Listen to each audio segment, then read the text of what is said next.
Okay, YouTube, so this is Ask a Gay Family, question number 4. And before we start, we've had a lot of requests to see our cats, which some people have called ghosts because in our videos they run by or you see little shadows. This is Mojo Jojo. If you're a big fan of the Powerpuff Girls, that's where he got his name from, and he looks very unhappy right now because I'm holding him. And who's that, Bryan? Domino, who's also unhappy to be held right now. They can be very affectionate, but you know how cats are. They're affectionate on their own terms. So these are our cats. Okay, guys, we're gonna let them go. We're gonna let them go so they don't freak out. Ooh, look at the hair. Okay, so this week's topic is God and religion, which is a can be a very complicated topic. And I think the biggest problem that me and Bryan discussing this would be, how do you fit a topic about God and religion into a 15-16-minute video? So we're going to do the best we can. We hope you guys enjoy it. This is just our perspective on religion. And we know there's going to be things that we didn't cover or points that we didn't make. This is just too big a topic to fit in this venue. So I think I want to start this off with the kids. Because my question is, your children, when they get old enough to understand religion, because I feel that religion in children, it usually takes a little bit for them to understand what religion really is, to the like 14 or 12 or something. But I know you guys are Christians, have no problems with being Christians, have no problems with you guys. So radical Christians I have problems with. But my question is, when your kids get to that age, would you like them to stay Christian? And are you just going to keep them like in the mindset that there's no other type of religion out there? Or are you going to let them be free and choose their own religion? And may the gods and goddesses bless you. Okay, so Rainbow, you've become a good friend on YouTube, and I really appreciate the question.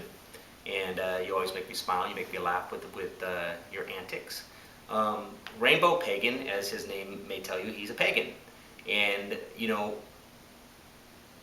I have no problem with people who are pagans or atheists or, you know, any of those choices that people make. I think, like I said before, spirituality is a very individual choice, and I think people need to make that for themselves. I think, you know, spirituality is something that you just feel in your soul. If you're drawn to that, you're drawn to that. If you're not, you're not. As for the kids, good question, great question, by the way. We are raising our kids to be Christians. You know, we go to, I would think, a very liberal Christian church, which that means is, you know, they're very accepting of gay families. They're very accepting of diversity. They don't teach that homosexuality is a sin, like a lot of people would like to say. And they do draw on other spiritual traditions to show more often than not where they overlap each other and come together than how they are separate and different. And I think one thing I like best about the church is, you know, at least once a month they bring in a spiritual advisor from another religion, and they come in and they basically talk about their spiritual belief system. So we've got to hear from Jewish, from rabbis, from Buddhist ministers, from Catholic priests, from, you know, even some conservative people. But our church has done a very good job of opening the hearts and minds of all its parishioners and letting people know that the things that probably make us most different is what makes us most connected. And I think, you know, I mean, in that sense, I love my church. You know, I enjoy going to it. One part of the church that I wish was a little bit more, that me and Bryan, I don't know how to put it. I think sometimes we go to that church because it's safe. You know, it doesn't necessarily address all of our spiritual needs. I think me and Bryan were both raised in very conservative kind of Christian families. And we kind of connect with that on some level. I mean, it's kind of what the message that feels a little bit right. I mean, it's not all right, but it resonates. And because those are the traditions that we were raised in. And in bringing up Daniel and Selena, I want them, it's the one thing that I hope that they'll walk away with from learning from me as a parent, is that they can always turn to God and trust God as a source of love, and none of that hellfire and brimstone stuff that you used to get on Sunday mornings from all the televangelist preachers that can make anybody's soul turn inside out. But one thing I always want Daniel and Selena to know is that they can always trust in him, they can always rely on him wherever they are in their life, and always talk to them. And it's the one thing that I always tell them no matter what. Yeah. And a little bit off track. So Rainbow Pagan, I mean, basically what your question was is, are we going to force the kids to be Christians? And no. I mean, the kids are going to grow. We're going to teach them the things that we know, things that we taught as we were children. And I think a lot of times families carry on traditions. So we choose a Christian church because that's where me and Bryan came from. But I think when it comes down to it, is the kids are going to find their own connection with God. I think most people do. I think no matter what your parents were, eventually you will find your own connection with God. You will find a religion that just feels right. You know, the belief system that just you connect with, you personally connect with, that inspires you, you know, makes you feel alive, that makes you grow as a person, as an individual. That's what I want for my kids. I want them to go out in the world with open minds and open hearts and decide for themselves what feels right. I mean, I don't, you know, if Daniel came home and said, "Hey, Dad, I'm a Buddhist." No, I didn't. Huh? I said, if you did. I would be, okay, so let's talk about Buddhism. How does Buddhism impact your life? What are the lessons you can learn from Buddhism that would make you a better person? You know, what door could you knock on to spiritually awaken you? I don't know.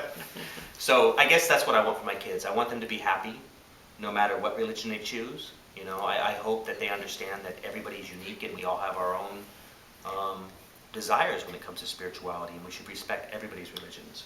And the biggest challenge when raising kids with spirituality is that you don't just say it, you show it. You know, you live it every day in your choices, your actions, and your words. And if you're not doing that, all the browbeating in the world isn't going to do you any good. How do we explain to people our religious beliefs, and how do we reconcile that with being gay? And do you want to start off? My take on that is, when I first came out, I had a really bad idea of who gay people were. And in learning who gay people were, I realized that we're in every walk of life. You know, when you see guys working on a high-rise construction building, there's going to be a few gay guys in there.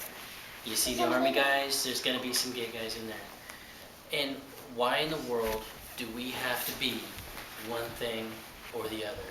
If you're gay, you can't believe in God and have religion. You know, if you're straight, why do you get the lock on religion? You know, the world's not built that way. And I'm not prepared to give up my beliefs or my connection with God or my ability just to talk to Him when I'm feeling down or in trouble or any of those things, because somebody else has a bad opinion of my life and thinks it's wrong or evil.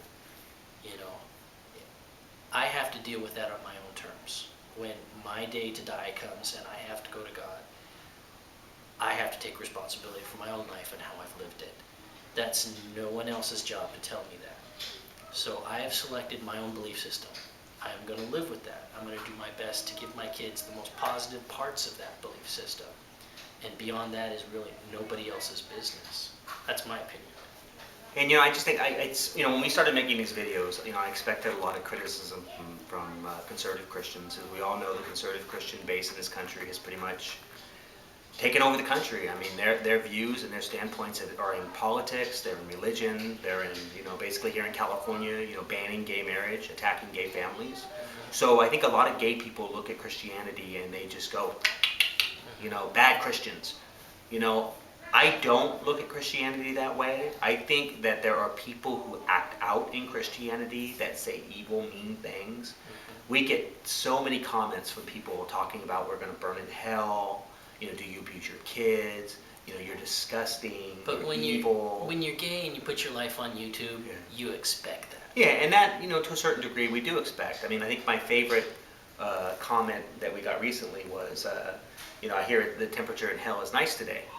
So, as in, you know, well, we Taken from someone who was there, apparently. Yeah. So, you know, I mean, people make all kinds of comments like that, and I think, you know, in some sense, we expect that, and in some sense, I'm glad those people are seeing our videos, because I think maybe just if we get a little crack, you know, in that armor, that hate, that crack of not understanding that gay people are just like straight people. We have the same dreams, the same, you know, aspirations, the same loves. You know, we are Christians. We love Jesus. We love God. We've accepted Him in our hearts. You know, and Christians think that's crazy. They don't understand how you can be gay and be Christian. And I think spirituality is something that you're personally connected to with God, and it's nobody else's business. you know? But here's the kicker and the twist. Who Well, have we been getting flack from? We get a lot of crap from gay people. So that's one thing we didn't expect. Did you expect the kind of crap we get from gay people? Because I say we get about 50% of crap from Christians and 50% of crap from gay people, who, let's just say, aren't so supportive. And I think our favorite one, which I'm going to read, is from a guy by the name of Cliff M85. And he says, "Why do you pander to the religious? The Bible clearly says that homosexuality is a sin worthy of being murdered, whereas raping a virgin, unmarried woman results in the woman marrying her assaulter as seen in the Deuteronomy. It's clear, no question, why continue to follow religious nonsense when it's obviously against you? Religion is what's causing this hatred and homophobia. Why continue to coddle to the people who hate you? It's the Bible, the word of the supposed God, that causes the hate against homosexuals. Picking and choosing is something plenty of Christians do for obvious reasons. But homosexuals trying to ask for acceptance from a group that favors a homophobic and sexist book is like a black American asking for acceptance from the Klan. I'd rather hold up the Constitution in the faces of ignorance than toss out apologetics. I am not spiritual at all. Organized religion was corrupt to begin with." Now, let me start, please.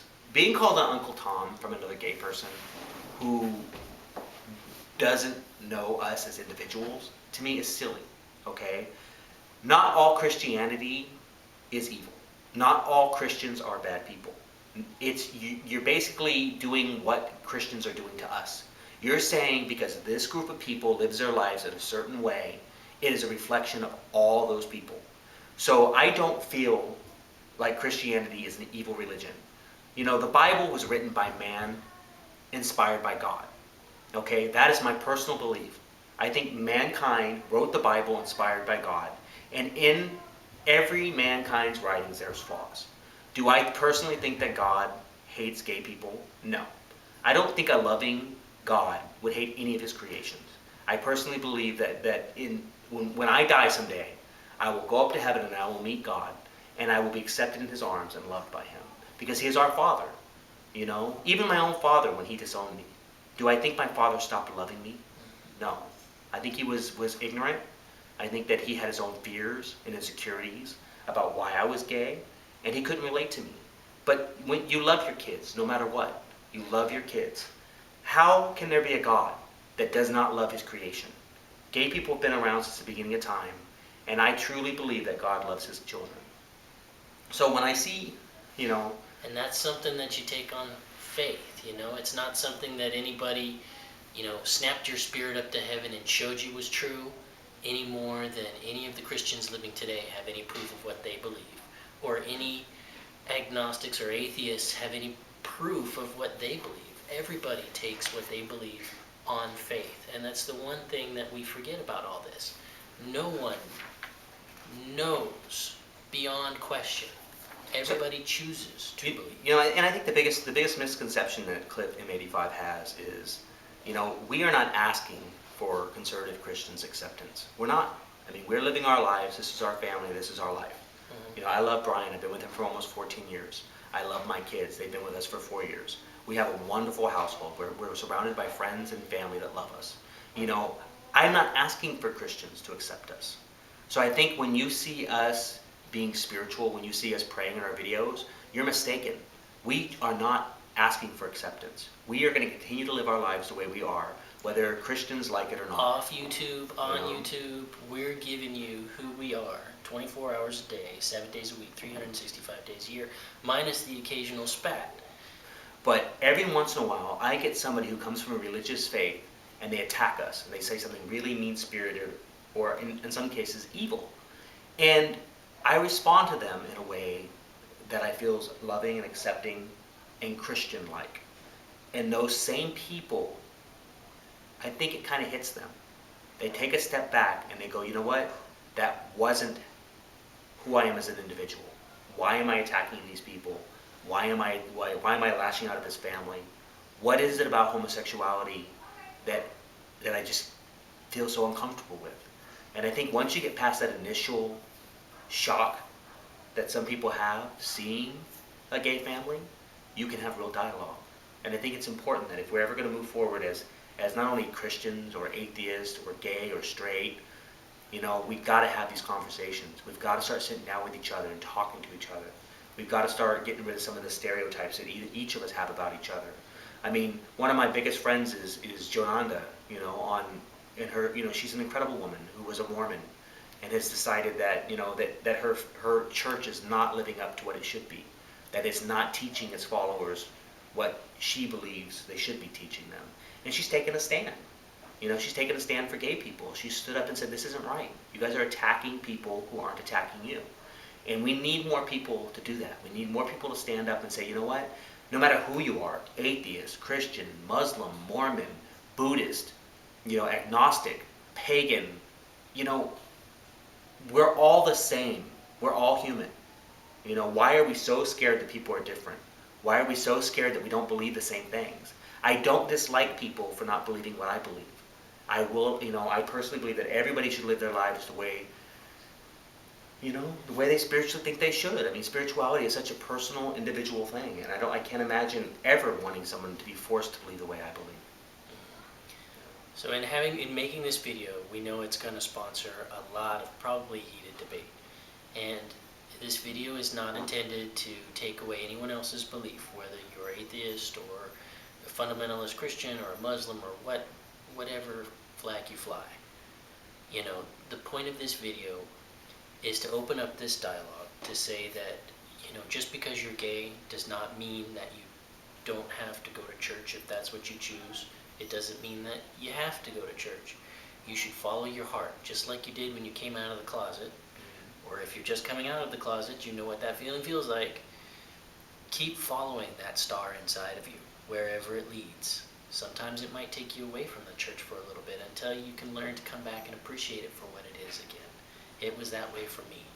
You know, I had to walk away for a little bit before I could really come back for the right reasons, in my opinion. Okay, well, I know that we could probably talk for another 30, 40 minutes on religion because it's something that me and Bryan talk a lot about. You know, Bryan continuously challenges me and I tease and challenge him about, you know, some of his spiritual belief systems. So we don't necessarily connect on all levels, but we respect each other and we try to acknowledge each other's differences and love each other for those differences, hopefully. So we'll talk to you later, you two. Take care. We hope you enjoyed the video.